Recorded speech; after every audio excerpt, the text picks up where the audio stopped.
Welcome to all admission services. मैं हूं शिफाली। आज हम बात करेंगे यूपी नीट यूजी 2024 की काउंसलिंग के बारे में, जिसमें हम कुछ मेन और इम्पॉर्टेंट पॉइंट्स को डिस्कस करेंगे। ये रहा हमारा इंडेक्स, जिसमें काउंसलिंग प्रोसेस का flow chart, eligibility, reservation, registration, choice filling और अलॉटमेंट से लेकर सारी डिटेल्स दी हुई हैं। फिर बात करेंगे काउंसलिंग प्रोसेस के बारे में। ये है हमारा काउंसलिंग प्रोसेस।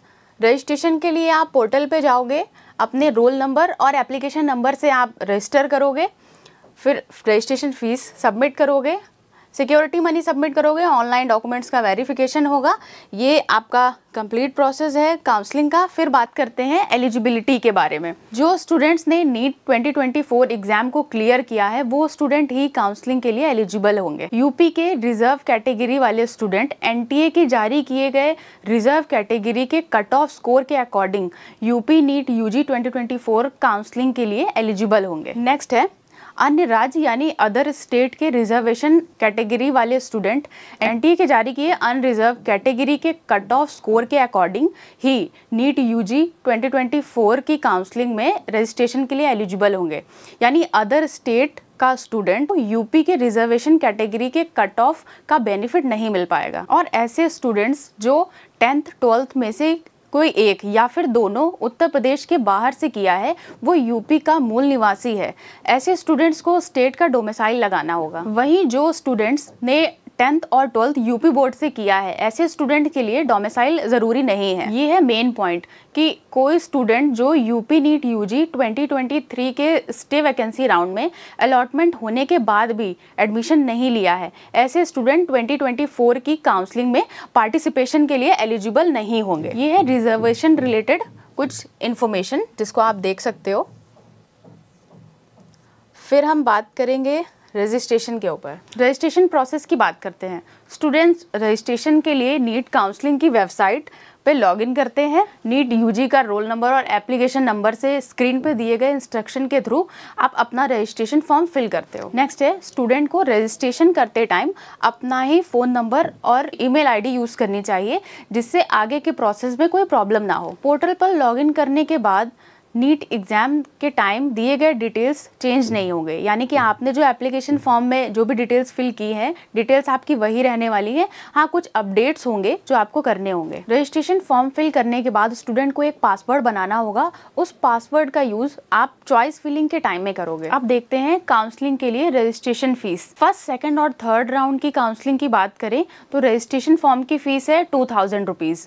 वहीं स्टे राउंड की बात करें तो स्टे राउंड में आपका रजिस्ट्रेशन फॉर्म का फीस रहेगा 1000 रुपीज़, और ये रजिस्ट्रेशन चार्जेस किसी भी कंडीशन पे रिफंडेबल नहीं है। अब बात करते हैं सिक्योरिटी मनी की। और मेन पॉइंट ये है सिक्योरिटी मनी में कि सिक्योरिटी मनी सबमिट करने से पहले आपको अपनी एलिजिबिलिटी चेक कर लेनी चाहिए। यूपी नीट यूजी 2024 काउंसलिंग के लिए सिक्योरिटी मनी का पेमेंट मोड ऑनलाइन रहेगा। गवर्नमेंट कॉलेज की बात करें तो ये अमाउंट 30,000 है। वहीं प्राइवेट मेडिकल कॉलेज के लिए अगर आप पार्टिसिपेट करते हो तो अमाउंट रहेगा 2 लाख। वहीं प्राइवेट डेंटल कॉलेज के लिए अगर आप पार्टिसिपेट कर रहे हो तो ये अमाउंट आपका 1 लाख रहेगा।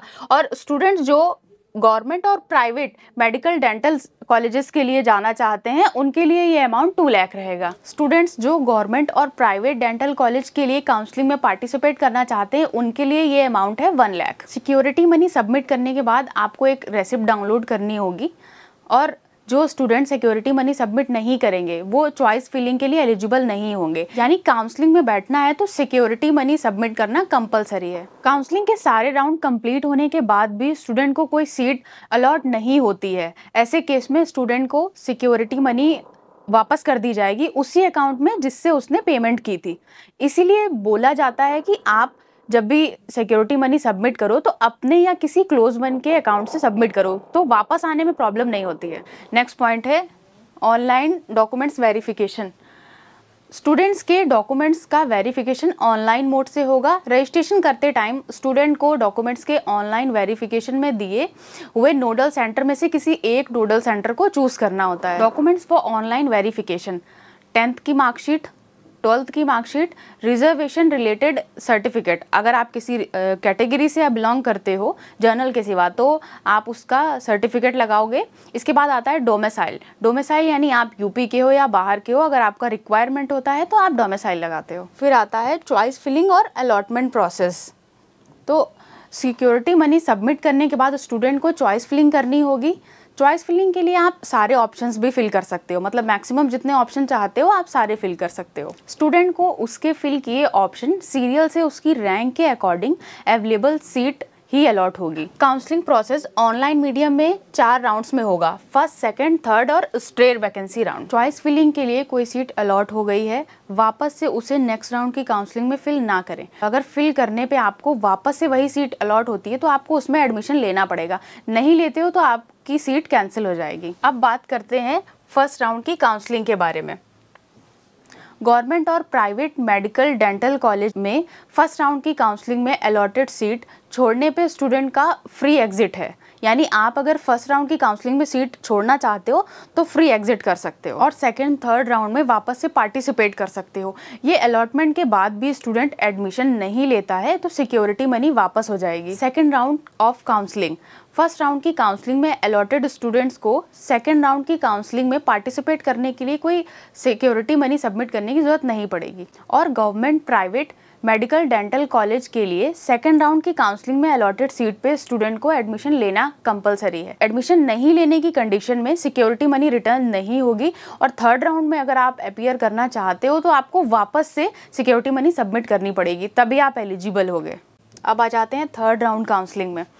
फर्स्ट सेकंड राउंड की काउंसलिंग में सीट नहीं अलॉट होने पर स्टूडेंट को थर्ड राउंड की काउंसलिंग में पार्टिसिपेट करने के लिए वापस से सिक्योरिटी मनी सबमिट करने की कोई ज़रूरत नहीं होगी। Government private medical dental college के लिए थर्ड राउंड की काउंसलिंग में सीट अलॉट होने पर स्टूडेंट को एडमिशन लेना कंपलसरी होगा। एडमिशन नहीं लेने की कंडीशन में सिक्योरिटी मनी सीज कर ली जाएगी। गवर्नमेंट मेडिकल और डेंटल कॉलेज के लिए फर्स्ट सेकंड राउंड में काउंसलिंग से अलॉटेड सीट में एडमिशन लेने के बाद स्टूडेंट थर्ड राउंड की काउंसलिंग में सीट के री अलॉट होने के बाद भी एडमिशन नहीं लेता है तो सिक्योरिटी मनी और एडमिशन फीस दोनों सीज कर ली जाती हैं। प्राइवेट मेडिकल और डेंटल कॉलेज के लिए फर्स्ट सेकंड राउंड की काउंसलिंग से स्टूडेंट थर्ड राउंड की काउंसलिंग में री अलॉटमेंट के बाद एडमिशन नहीं लेते हैं तो स्टूडेंट की सिक्योरिटी मनी कंप्लीटली और ट्यूशन फीस 50% सीज की जाएगी। थर्ड राउंड की काउंसलिंग के अलॉटमेंट की प्रोसेस के बाद रिजर्व कैटेगरी की कोई सीट वैकेंट रह जाती है तो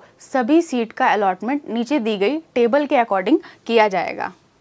इसको आप देख सकते हैं। चलिए अब बात करते हैं स्टे राउंड के बारे में। स्टे राउंड के लिए वही स्टूडेंट एलिजिबल होंगे जिन्हें यूपी नीट यूजी के किसी भी राउंड में कोई सीट अलॉट नहीं हुई है और ऑल इंडिया कोटा के किसी भी राउंड में कोई सीट अलॉट हुई है तो ऐसे स्टूडेंट एलिजिबल नहीं होंगे। और वो स्टूडेंट जिन्हें यूपी नीट यूजी 2024 में बीडीएस की सीट अलॉट हुई है वो स्टूडेंट एमबीबीएस की चॉइस फिलिंग के लिए स्टे राउंड में एलिजिबल हैं। उन्हें ऑनलाइन सिक्योरिटी मनी सबमिट करनी होगी। बिना सिक्योरिटी मनी सबमिट किए स्टूडेंट काउंसलिंग के लिए एलिजिबल नहीं होगा। और स्टे राउंड में पार्टिसिपेट करने के लिए स्टूडेंट की एलिजिबिलिटी के साथ उन्हें एक रजिस्ट्रेशन फॉर्म फिल करना होता है जिसका अमाउंट है 1000। ये नया रजिस्ट्रेशन करना कंपलसरी होगा स्टे राउंड के लिए।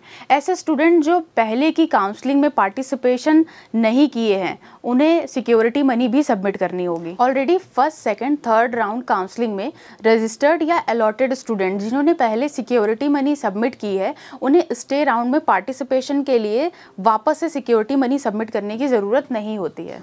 स्टे राउंड में सीट अलॉटेड स्टूडेंट को एडमिशन के लिए सभी रिक्वायर्ड डॉक्यूमेंट्स लेकर नोडल सेंटर में जाना होगा, वरना स्टूडेंट को एडमिशन में प्रॉब्लम आएगी। यूपी नीट यूजी 2024 में स्टे राउंड में सीट अलॉटमेंट के बाद भी जो स्टूडेंट सीट में एडमिशन नहीं लेंगे तो सिक्योरिटी मनी तो सीज होगी ही, साथ ही ऐसे स्टूडेंट नेक्स्ट ईयर की काउंसलिंग यानी 25-26 की काउंसलिंग से भी बाहर होंगे। ये थे काउंसलिंग से रिलेटेड कुछ नए और इम्पॉर्टेंट अपडेट्स। कंप्लीट इन्फॉर्मेशन के लिए हम पीडीएफ को डिस्क्रिप्शन में मेंशन कर रहे हैं, वहां से आप इसे डाउनलोड कर सकते हैं। ऐसे ही लेटेस्ट अपडेट्स और इन्फॉर्मेशन के लिए हमारे चैनल को सब्सक्राइब करें। Thank you.